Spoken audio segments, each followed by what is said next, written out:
दोस्तों, दक्षिण एशिया में इस वक्त एक ऐसा तूफान उठ चुका है जिसने इस्लामाबाद से लेकर रावलपिंडी तक पाकिस्तानी हुक्मरानों की नींद उड़ा दी है। सोचिए, जिस तालिबान को पाकिस्तान अपना स्ट्रैटेजिक हथियार समझता था, आज वही तालिबान ढाका की धरती पर उतर चुका है, और वो भी बिना शोर, बिना ऐलान, बिना कैमरों के। क्या बांग्लादेश अब पाकिस्तान के खेमे से निकल रहा है? क्या भारत की गेम चेंजर रणनीति रंग ला चुकी है? और क्या तालिबान अब पाकिस्तान को कूटनीतिक तौर पर चेकमेट करने की तैयारी में है? आज की ये कहानी किसी जासूसी उपन्यास से कम नहीं है। दोस्तों, बांग्लादेश इस वक्त राजनीतिक उथल-पुथल और आर्थिक दबाव के दौर से गुजर रहा है। सियासी माहौल गर्म है, सड़कों पर रैलियां हैं, आरोप प्रत्यारोप चल रहे हैं, और ठीक इसी बीच ढाका इंटरनेशनल एयरपोर्ट पर एक फ्लाइट लैंड करती है। इस फ्लाइट से उतरता है एक ऐसा शख्स जिसकी मौजूदगी ने खुफिया एजेंसियों के कान खड़े कर दिए। नाम नूर अहमद, नूर ओहदा तालिबान सरकार के विदेश मंत्रालय में प्रथम राजनीतिक प्रभाग के महानिदेशक। बांग्लादेश में तालिबान की जोरदार एंट्री हो गई है। क्या भारत के इशारे पर तालिबान पलट देगा बांग्लादेश का गेम?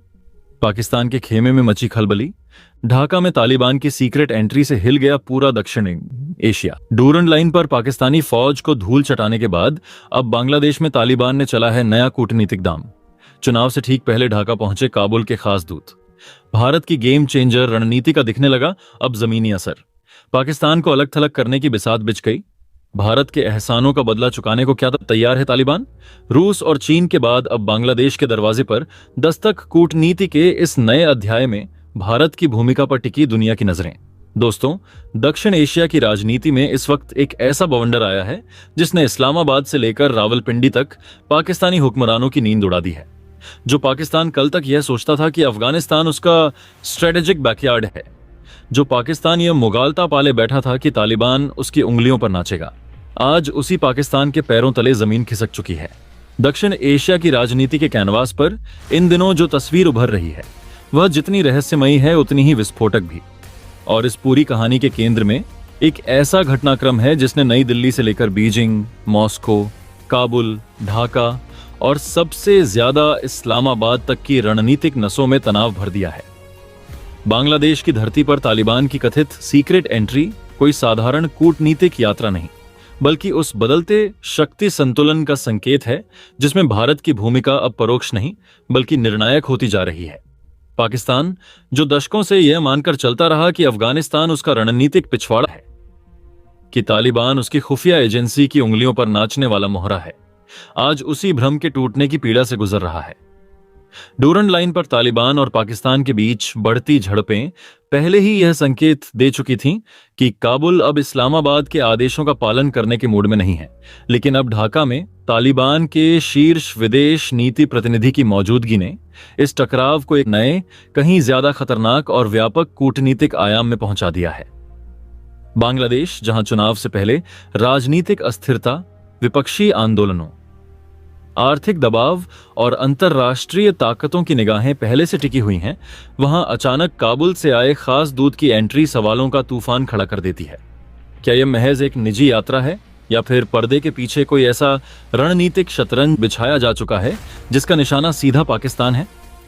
कूटनीति की दुनिया में निजी शब्द अक्सर सबसे बड़ा छलावा होता है, और यही कारण है कि नूर अहमद, नूर जैसे व्यक्ति की ढाका यात्रा को हल्के में लेना खुद को धोखा देने जैसा होगा।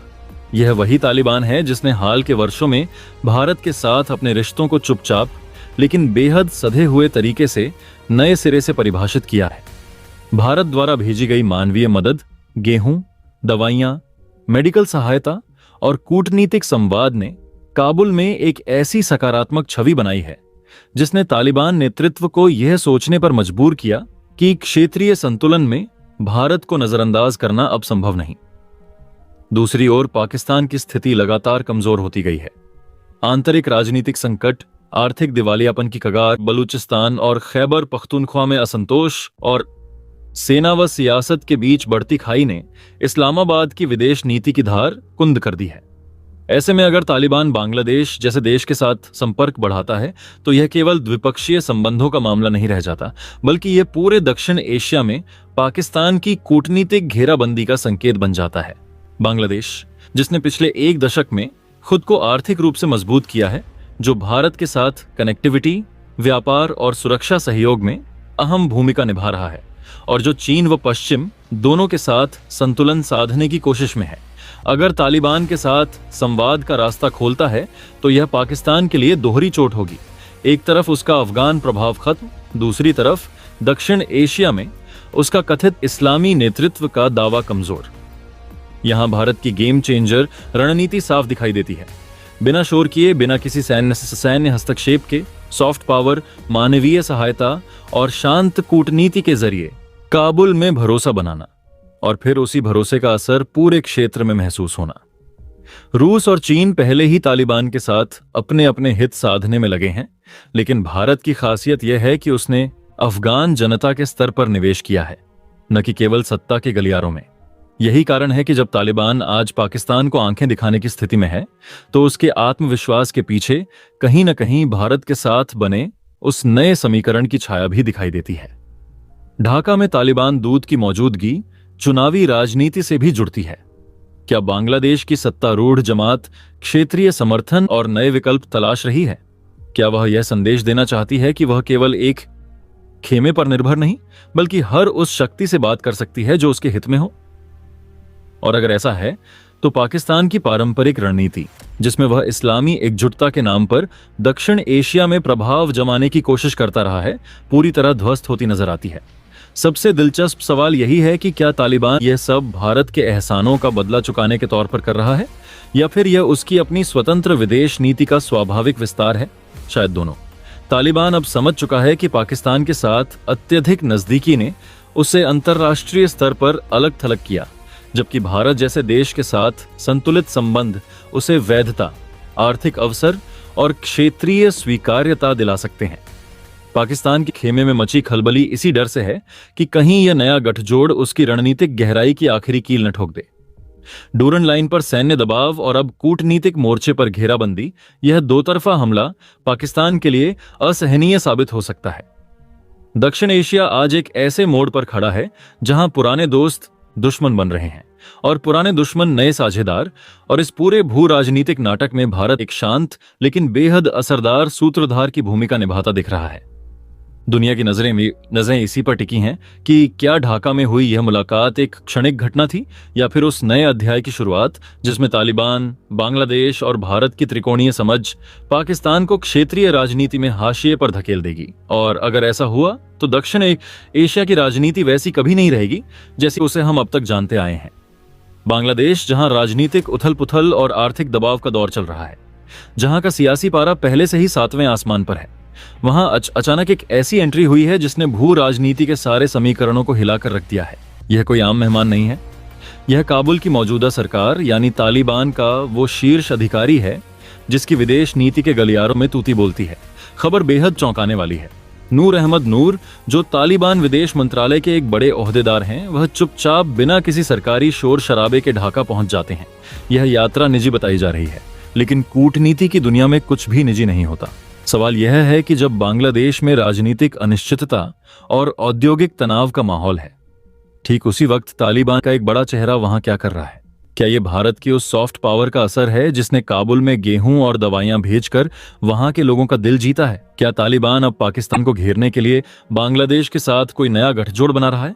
और सबसे बड़ा सवाल, क्या ड्यूरन लाइन पर पाकिस्तान को सबक सिखाने के बाद अब तालिबान कूटनीतिक मोर्चे पर भी पाकिस्तान को चेकमेट करने की तैयारी में है? इस पूरी कहानी में भारत कहां खड़ा है और यह खबर भारत के लिए क्यों एक बड़ी जीत का संकेत हो सकती है? ढाका में सीक्रेट लैंडिंग और रहस्यमय मुलाकातें। चलिए इस पूरी गुत्थी को परत दर परत सुलझाते हैं और समझते हैं कि आखिर ढाका में चल क्या रहा है। यह कहानी किसी जासूसी उपन्यास से कम नहीं है। बांग्लादेश में राजनीतिक परिवर्तन का दौर चल रहा है। सियासी माहौल गर्म है, हर तरफ रैलियां हो रही हैं, आरोप प्रत्यारोप का दौर चल रहा है। और इसी गर्मी के बीच जब सबकी नजरें सियासी मंचों पर थीं, ढाका इंटरनेशनल एयरपोर्ट पर एक फ्लाइट लैंड करती है। इस फ्लाइट से उतरता है एक ऐसा शख्स जिसकी मौजूदगी ने खुफिया एजेंसियों के कान खड़े कर दिए। यह थे तालिबान सरकार के विदेश मंत्रालय के प्रथम राजनीतिक प्रभाग के महानिदेशक नूर अहमद नूर। उनकी अगवानी के लिए वहां Bangladesh Afghanistan chamber of commerce and industries BSCC के अध्यक्ष मौजूद थे। ऊपर से देखने पर यह सब कुछ बहुत सामान्य लग सकता है। आधिकारिक तौर पर कहा गया कि यह एक बिजनेस ट्रिप है, दोनों देशों के बीच व्यापार बढ़ाने की कोशिश है।